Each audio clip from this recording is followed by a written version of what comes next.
1917, and General Pershing went on to command the US troops sent to Europe in 1918.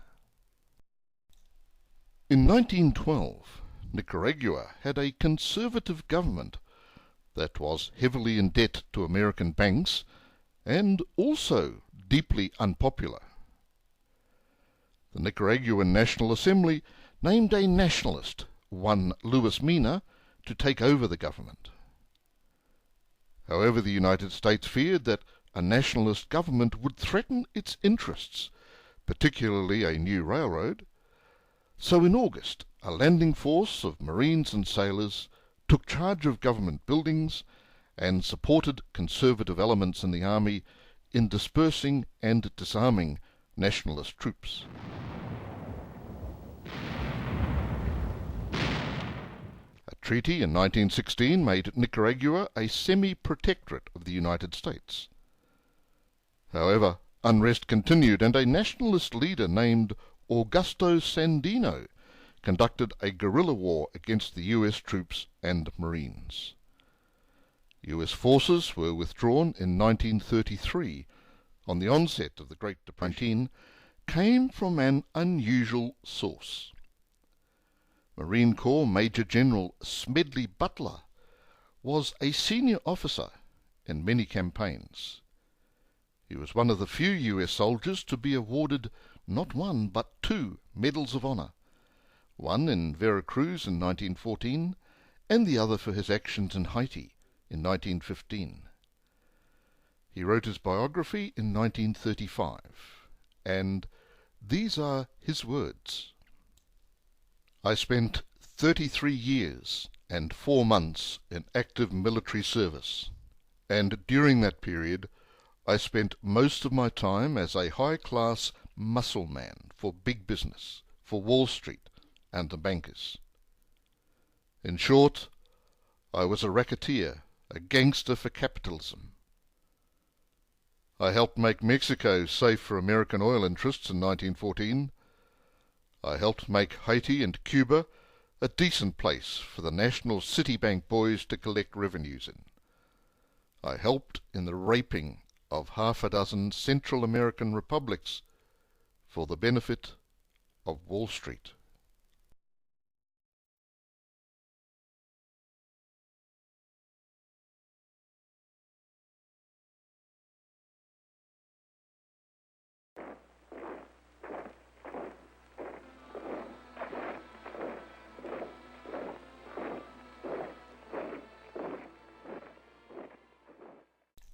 So there came April 1917.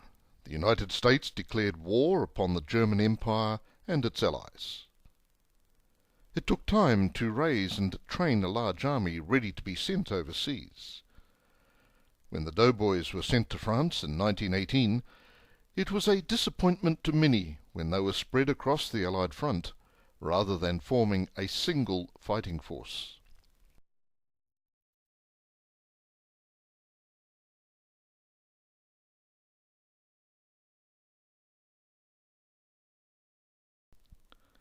The Americans acquitted themselves well in a number of offensives, and their numbers tipped the odds well in favour of the Allies.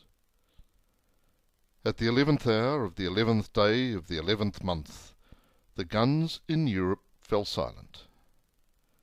As the armistice took hold, the Americans were withdrawn, and then shipped home to be greeted by a country proud of their service. Of course, American soldiers, sailors and Marines remained on duty in several countries of Central America into 1919 and beyond.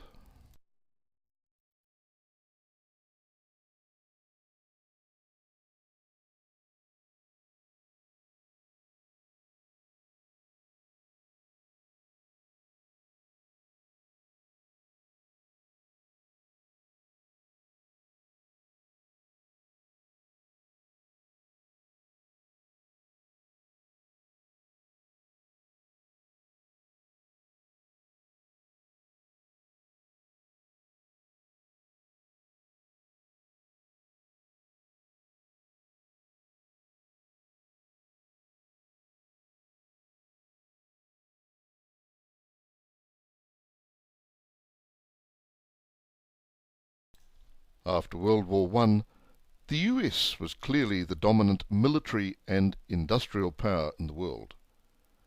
A generation later, when the Nazis established their swaggering militaristic empire, the power of the United States underpinned the Allied effort in the West and helped the Soviet effort in the East, which bled, then defeated the Wehrmacht.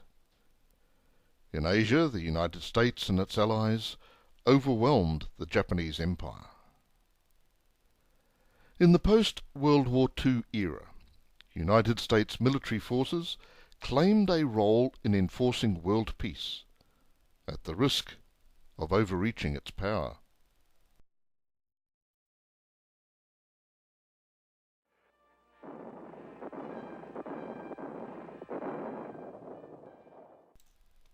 The US soldier in the late 20th century was hardly recognizable as the doughty citizen militiaman of the late 18th century.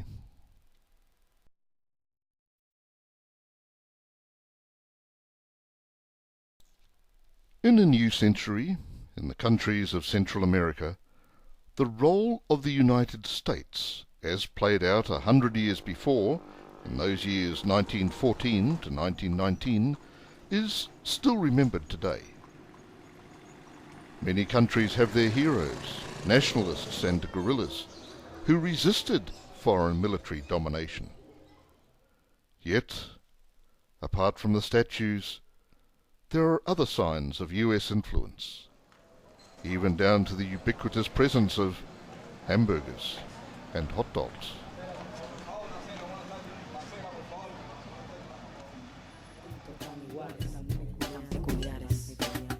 Me pregunto si mi hijo era a diario, los revolucionarios, a diario, los revolucionarios. Tan distintos, tan iguales, tan peculiares, ¿hasta cuándo? Que se odian, que se quieren, que se parecen, que son como un matrimonio mal llevado.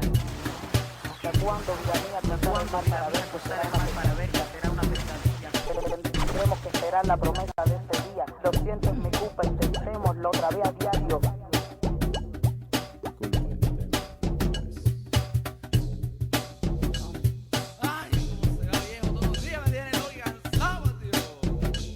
Humanidad, cada sino escoge a vuelo un idioma, un realengo, un grano, un argumento, una sobriedad. Nosotros juntos somos pueblo. It should not seem unusual that calls to revolution are still heard. These are dignified peoples, proud of their homelands, as proud as any other people could be. They are making their own pictures of what their future can be for them.